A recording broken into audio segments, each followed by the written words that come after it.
Welcome to this episode of 10 Minutes with Sam, and this is Akshat Singh. Quite true to our title, our guest for today is Mr. Sam Pitroda. For those of you who don't know, Mr. Pitroda is credited for heralding the digital and tech revolution in India under the capacity of advisor to the then Prime Minister, Mr. Rajiv Gandhi. Sir, it's truly an honor to have you on the show today. Thank you. Thank you. Good to be with you. So the format of the show is fairly simple. We have about 10 minutes and we'll try covering as much ground as possible in these 10 minutes. So my first question for you is, we couldn't have expected before COVID-19 that digitalization would happen at such a rapid pace. Now, this has created a situation wherein there is a clear ridge between digital haves and digital have-nots. What do you think we can do in order to cover the distance between the two? Because we know for sure that the digital have-nots are usually people from less privileged socioeconomic backgrounds, and they will certainly face different challenges in terms of their career or skill development later on. Very good question. Mm-hmm. This has been my concern for a long time. First, I would say that we are lucky that today we have 8 billion mobile phones. For the first time in the human history, we are all essentially connected. Mm-hmm. This never happened before. But that doesn't mean that everybody is connected. Mm-hmm. We have areas, like you said, in remote locations, mm-hmm. poor people who don't have access to good communication. What Corona crisis also tells me that at the end of the day, there are only two important things in life. One, our planet. And two, our people. We need to focus more on planet to make sure that our environment, global warming, all these effects that we have experienced in the last are taken care of. And we need to ask broader questions like, whose Amazon jungles are these? Are these Brazilians or they are global? Mm-hmm. Whose Himalayan is this mountain? Is it India and China and other countries, or it belongs to humanity? Mm-hmm. So we need to focus on different set of priorities. Mm-hmm. And people, when we look at people, it means everybody. Mm-hmm. It means focus on inclusion, mm-hmm. minority, mm-hmm. underprivileged, mm-hmm. gender equality. There are a whole lot of issues, and we need to bring technology to everybody. Mm-hmm. We have always focused on top of the pyramid. Mm-hmm. Today, we live in an era of surplus. We can produce anything mm-hmm. if we make up our mind. The question is, what is that we want to produce? Mm-hmm. So we need to produce for people who need it mm-hmm. and not for people who want it. Mm-hmm. So I think, going back to your question, we have to extend connectivity to everybody in this world to be able to take advantage of better education, better health services, better governance, mm-hmm. human development, mm-hmm. and all of that. Let's talk about ways in which we can do this, right? And my question to you then would be, do you feel that the current policy orientation of the government of India is in line with making technology more accessible? And how do you think we can make innovation more accessible to the larger masses through policy, that is? See, first of all, we must understand that connectivity brings about democratization, mm-hmm. decentralization, mm-hmm. and demonetization. World over today, there is a serious crisis in democracy.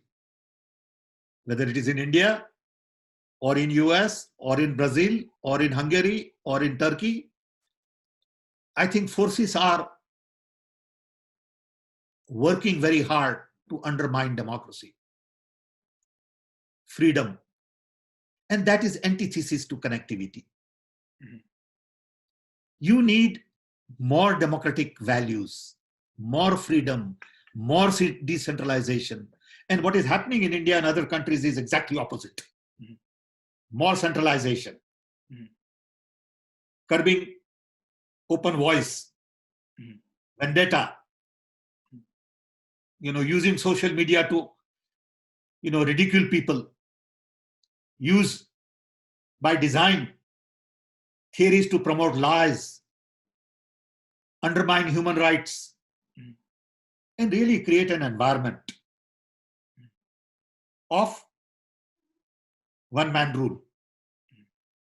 It doesn't work in a connected world. Innovation also requires decentralization, free thinking. Mhm. I'm sorry to say that, first thing this government did when they came to power is abolished National Innovation Council. What the government said is we don't need innovation. So I think I'm very concerned about India today. Mhm. I'm equally concerned about US today. I'm equally concerned about world today. Absolutely, sir. Even without the pandemic, certain tendencies in various governments, including India and the US, have been very concerning. There has been a widespread movement to throttle democracy using digital media, which was till now seen as a decentralized force working towards democracy. The hijacking of social media, as you said, people are being bullied online, and that is extremely concerning because once we have counter narratives, they're very hard to contain. So you used an interesting phrase over there, and we've heard that that is the phrase that you would be titling your new book as well. You said redesigning the world. Could you tell us about this project, about your book? I have been thinking for many, many years about the impact of connectivity on our civilization. Mhm. I've spent 55 years of my life on connectivity. Unfortunately, I'm an engineer and not a social scientist, philosopher, economist, so I don't have the wisdom that many people have. But from the limited experience I have had, I believe that all that is going on in the world today is antithesis to connectivity. Mhm. So then I started thinking about what would world be if we were to rethink through the whole process. Mhm. And I realized that the world was last designed after World War II, Mhm. predominantly led by US, Mhm. to focus on democracy, human rights, capitalism, consumption, and military. That gave birth to UN, World Bank, IMF, NATO, WTO, GDP, GNP, per capita income. Mhm. That design did very well for 75 years. Mhm. That design was conceived at the time I was born. Mhm. 75 years down the road, I believe that design doesn't work. Mhm. And we need a new design. Mhm. We need a new design because lots of things have happened. Mhm. World got decolonized. Mhm. Rise of China, fall of Soviet Union, demographic changes, rise of technology,